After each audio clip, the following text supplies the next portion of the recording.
Hey guys, it's Studios here, and first and foremost, I want to thank you all so much for getting the channel to 25,000 subscribers. This is an awesome milestone, and to celebrate, I'm doing a top 25 of every coaster ever at Great Adventure. This includes defunct, operational, and the one that is just about to be operational. I would include the 2026 edition, but it has not been announced what it is, so we really can't judge where it would place because we don't even know what it is for sure. But I do have Flash in here because I think I can kind of predict where it might fall just from seeing it test so many times. But you're going to see a ton of coasters here from the park's history. There are 28 total, so that means that 3 are left out of the top 25. Those 3 are Little Thunder, also known as Screamer, Little Devil, as well as Alpenblitz. They just couldn't crack it because, quite frankly, they're kiddie coasters. They're way too tame to really make it into the top 25. But without further ado, let's get right into it.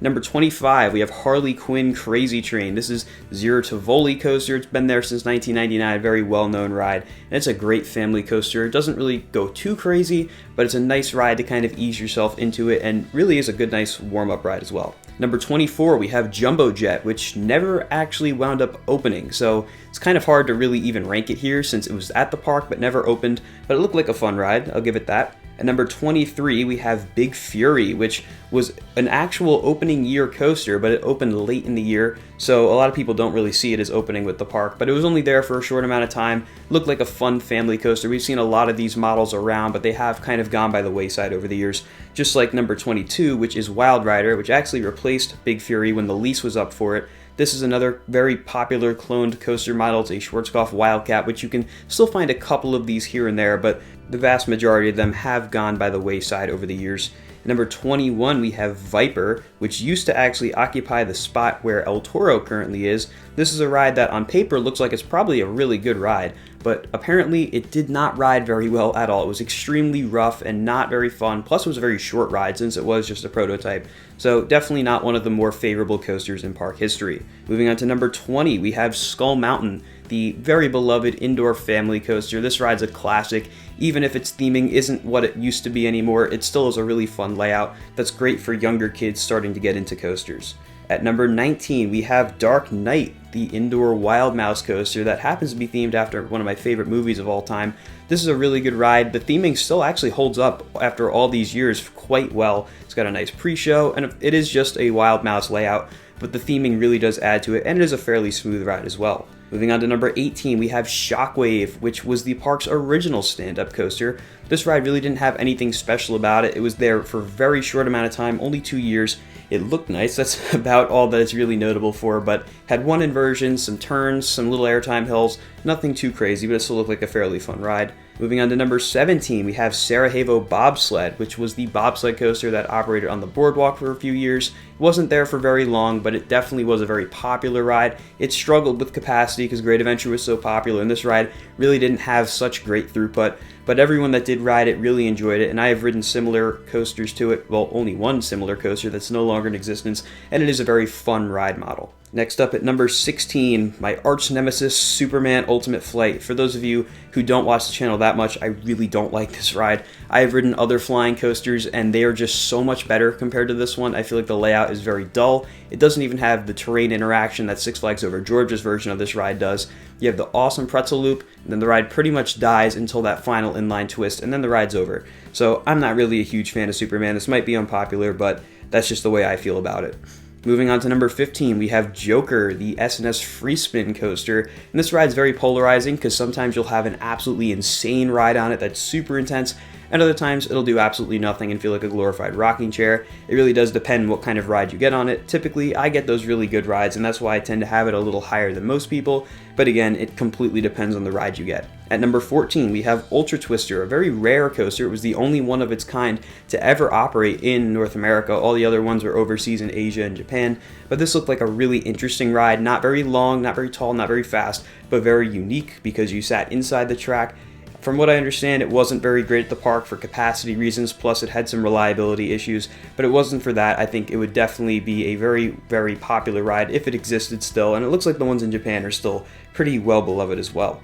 Moving on to number 13, we have Runaway Mine Train, the park's original coaster. It opened on July 4th, 1974, and still is one of the best coasters at the park. It's got some really, really surprising airtime moments, very aggressive for a mine train coaster, and it really does interact with that lake on that final turn so well, still is one of my favorites out there. Moving on to number 12, we have Rolling Thunder, the classic dueling wooden coaster that closed not too long ago at the park. This ride was really beloved, and quite frankly, it's a shame it never got the RMC treatment. But for what it was, it had a really nice layout. It was a great step-up coaster for a lot of kids, myself included, who weren't tall enough for the bigger ones yet, but this one was fairly decently sized, and it was a pretty good thrill. Moving on to number 11, we have Lightning Loops, which was the park's Aero dueling interlocked shuttle loop coaster, which I did get to ride one side of this, and it is a really great ride, very intense. The airtime you get on those drops is nuts, the launches are pretty fun too, and of course the loop is a classic Aero loop. It is a shame that these don't really exist very much anymore, but they were fun for their time. Moving on to number 10, in the top 10 we have Medusa, the original B&M floorless coaster, and it is a very beloved ride. It's gone through a couple of repaints and rethemes over the years, but the ride experience itself has stayed relatively the same. It's got a great first half with some really strong inversions, mix of hang time, positive G-forces, and occasionally that fire effect as well. And then the second half either runs super fast or super slow, which either gives you some really good positive G-forces or some really good hang time. So either way, you're going to get a pretty good ride in on Medusa. Moving on to number 9, we have Batman the Ride, the park's original B&M looping coaster. It was actually the second of its model when it first opened back in 1993, and this ride is still such a great ride. It is cloned everywhere, but that does not take away from the fact that it's super intense, one of the best strictly looping coasters ever at the park. It's got a great layout, action-packed, and it's themed to the best DC superhero of them all. Moving on to number 8, we have Green Lantern, the park's second stand-up coaster, and the ride that always got hated on for no real good reason.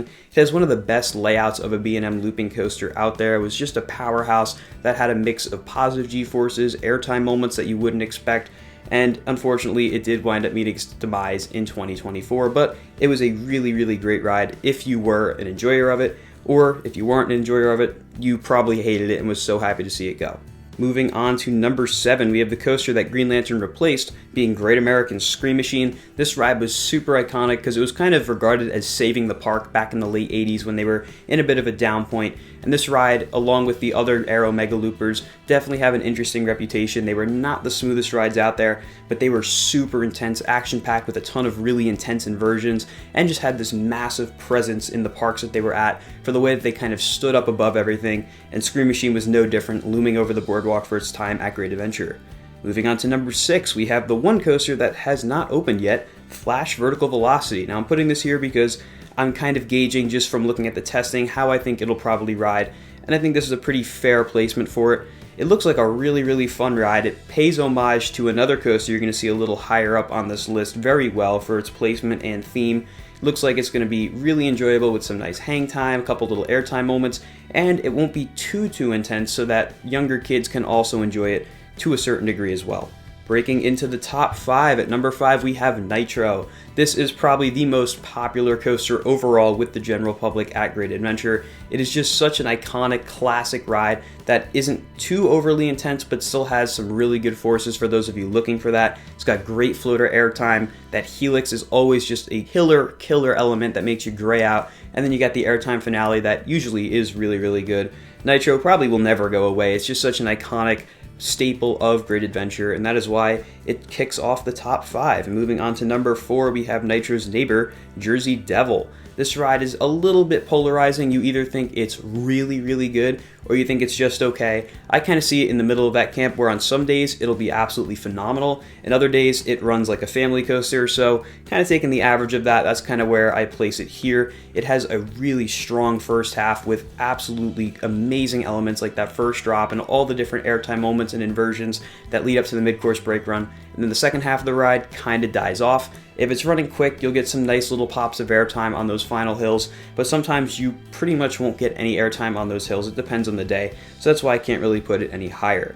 Moving on to number 3, we have Batman and Robin the Chiller. I do put this a little bit over Jersey Devil just for my bias towards the Mr. Freeze coasters, and I imagine Batman and Robin the Chiller probably weren't too far off from those, so that's why I put this here. And this ride looked like it had one heck of a presence in the park. It was absolutely massive, it was loud, and it really had a cool theme as well with Batman and Robin together. It did not have the longest history at Great Adventure, but it definitely made an impact for the short amount of time that it was there. Moving on to number 2, we have King Ka, forever the king of all coasters. This ride truly is just a massive presence at the park, at least it was before it was removed. But this ride is so unique for the fact that there's not many coasters out there that ever provided a launch on the level of King Ka. There's only maybe 2 other coasters I can think of that ever had something similar to this, and the fact that it held its record as the tallest coaster in the world from when it first opened all the way till when it closed really is impressive. The positive G-forces you got on this thing were nuts. The launch was super intense, and always hoping for that rollback was one of the most fun things about it, and actually getting the rollback was even better. So King Ka will be dearly missed, and it will forever be regarded as one of the best coasters ever at the park. But it is not the best, and that is because number 1, as I'm sure you all expected, is El Toro. It is just such an amazing ride. There are not many coasters out there that compare to the level of intensity and insanity that El Toro brings to the table. It has gotten a little shakier over the years and maybe runs a little slower than it used to, but either way, El Toro forever will reign supreme over the other coasters at the park, at least until we get something crazy that is unimaginable, but we're far away from that for now. But that is going to do it for my rankings of all the coasters at Great Adventure, the top 25 from them ever there. Hope you guys enjoyed this video. If you did, be sure to like, comment, and subscribe. Thanks again for 25,000 subscribers, and I'll see you all in the next video. Goodbye, guys.